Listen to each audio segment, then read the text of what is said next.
जो इस वक्त बड़ी खबर है वो ये है कि ऐसा लगता है कि इंडिया सेमीकंडक्टर के सिलसिले में अब एक सुपर पावर बनने जा रहा है। अब देखिए, एक बड़ी ताकत, दुनिया की फिफ्थ लार्जेस्ट इकोनॉमी इस वक्त वो है, थर्ड लार्जेस्ट इकोनॉमी वो बनने जा रहा है। और उसके बाद यानी कि जिस जिस तरीके से उनके प्राइम मिनिस्टर नरेंद्र मोदी साहब ने कहा कि मैं अपनी थर्ड टर्म में अपने इस मुल्क को थर्ड लार्जेस्ट इकोनॉमी बनाकर दिखाऊंगा, और उसके बाद फिर वो वाली डेट्स भी आ गई हैं जिसमें अमेरिका की जगह उन्होंने लेनी है। लेकिन इस सब पर तो हम बात करती हैं, लेकिन सेमीकंडक्टर के हवाले से मैं आपको ये बताती चलूँ कि कंप्यूटिंग से लेकर हेल्थ केयर और मिलिटेंसी यानी कि मिलिट्री और मिलिट्री सिस्टम्स, ट्रांसपोर्टेशन और क्लीन एनर्जी, इस सब में ये एक बहुत बेसिक फैक्टर होता है और बहुत की रोल प्ले करता है। और इस वक्त ख़ास तौर पर जो ग्लोबल सप्लाई चेन्स की बात की जा रही है उसमें अब जापान और इंडिया मिलकर ये सोच रहे हैं और ये प्लान बना रहे हैं कि इसके लिए कैसे इसको बेहतर बनाया जा सके। इस सिलसिले में जो अभी तक ये तजवीज़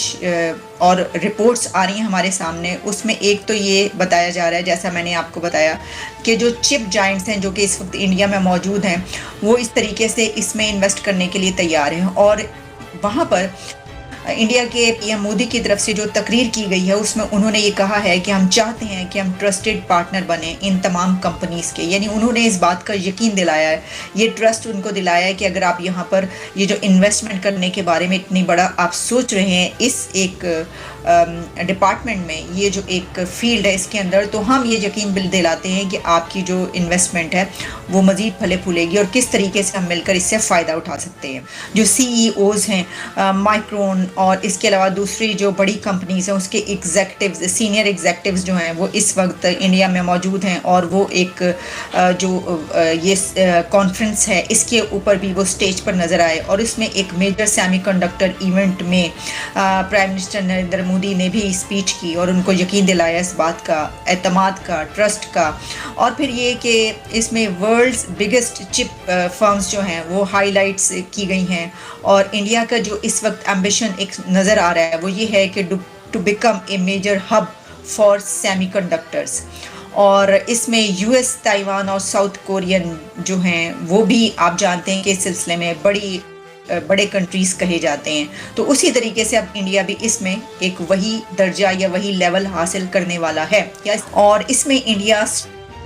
जो चिप स्ट्रेटजी है, इंडिया चिप स्ट्रेटजी, उसके ऊपर भी काफ़ी रोशनी डाली गई है, जिसमें ये बताया गया कि जो स्ट्रेटजी है इसमें 2 मेजर पार्ट्स हैं इसमें। और उसमें पहला तो ये है कि जो फर्म्स हैं to set up operations and invest in the country. और जो दूसरा एक फेज़ या आप कह लें कि इसका पार्ट है वो ये है कि अलाइंसेस इसमें जो हैं वो फॉर्म किए जाएं और की सेमीकंडक्टर्स जो हैं वो नेशंस जिस तरीके से उसमें बताती हैं, जिस तरीके से कि यूएस एक बड़ी इसके अंदर वो रखता है अपनी जगह, तो उसी तरीके से इंडिया को भी वहीं पर ले जाया जाए। फिर ये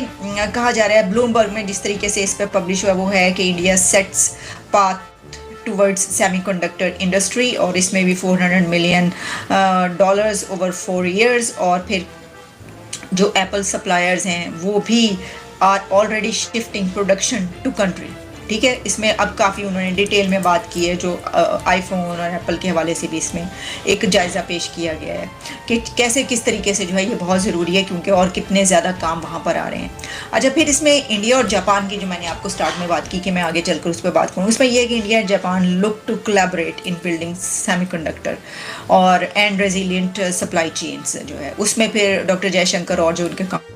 की मुलाकात हुई है जापानीज़ काउंटर पार्ट से, उसमें उन्होंने इस पर गुफ्तगू किया। और फिर इसमें ये कहा गया है कि including semiconductors and resilient supply chains as part of the plans to reach a target of $35.9 million, $9 billion, $35.9 billion और Japanese investment in the country by 2027, officials said on Friday. ठीक है जी, ये जो एक और बड़ी जो इन्वेस्टमेंट $35.9 बिलियन जापानीज इन्वेस्टमेंट 2027 तक। अब आप ये जो बात कही जाती है ना कि इस साल में ये हम अचीव करेंगे, इस साल में ये टारगेट अचीव करेंगे, उसकी वजह ये है कि जो इन्वेस्टमेंट्स आ रही हैं और जो लोग आ रहे हैं उसमें जो है वो हमें नज़र आ रहा है कि कितनी बड़ी इन्वेस्टमेंट्स आ रही हैं कि ये तो फिर मतलब अंडरस्टूड बात बन जाती है ना, अगर इतनी बड़ी इन्वेस्टमेंट्स आ रही हैं तो ऑब्वियसली आप देख सकते हैं कि फिर इतने साल के बाद ये कंट्री कहाँ खड़ा होगा। ठीक है जनाब। देखिए अब इसके ऊपर अगर हम थोड़ी सी बात ये कर लें कि पाकिस्तान में इस वक्त क्या नज़र आ रहा है, तो पाकिस्तान में इस वक्त मैंने आपको पहले ही बताया हमने पिछले प्रोग्राम में कि जो हम थर्ड बिगेस्ट लार्जेस्ट एक्सपोर्टर बन चुके हैं गधों के, डंकीज जो हैं। अब क्या करें, देखिए डोंकी जो है उसमें ये बात याद रखिएगा कि पहले भी इस तरह की काफ़ी खबरें आती थी, हमने उसको मजाक शजाक में उड़ा दिया, लेकिन इसमें ये बात है कि 2-3 कंट्रीज ऐसे थे। तो अब चाइना जो आपको पता है हमारा कितना बड़ा वो सुपर साथी है हमारा, तो उसको जो है वो इसकी बहुत ज़रूरत रहती है, और मैं आपको अपने प्रीवियस प्रोग्राम में बता चुकी हूँ कि इसलिए रहती है। तो इसलिए हम उसके गधों के जो हैं वो थर्ड लार्जेस्ट एक्सपोर्टर जो बन चुके हैं। तो लोग जो वो सेमीकंडक्टर्स के बन रहे हैं एक्सपोर्टर, और उनके बनाने वाले और सुपर पावर और हब, तो हम ये हैं।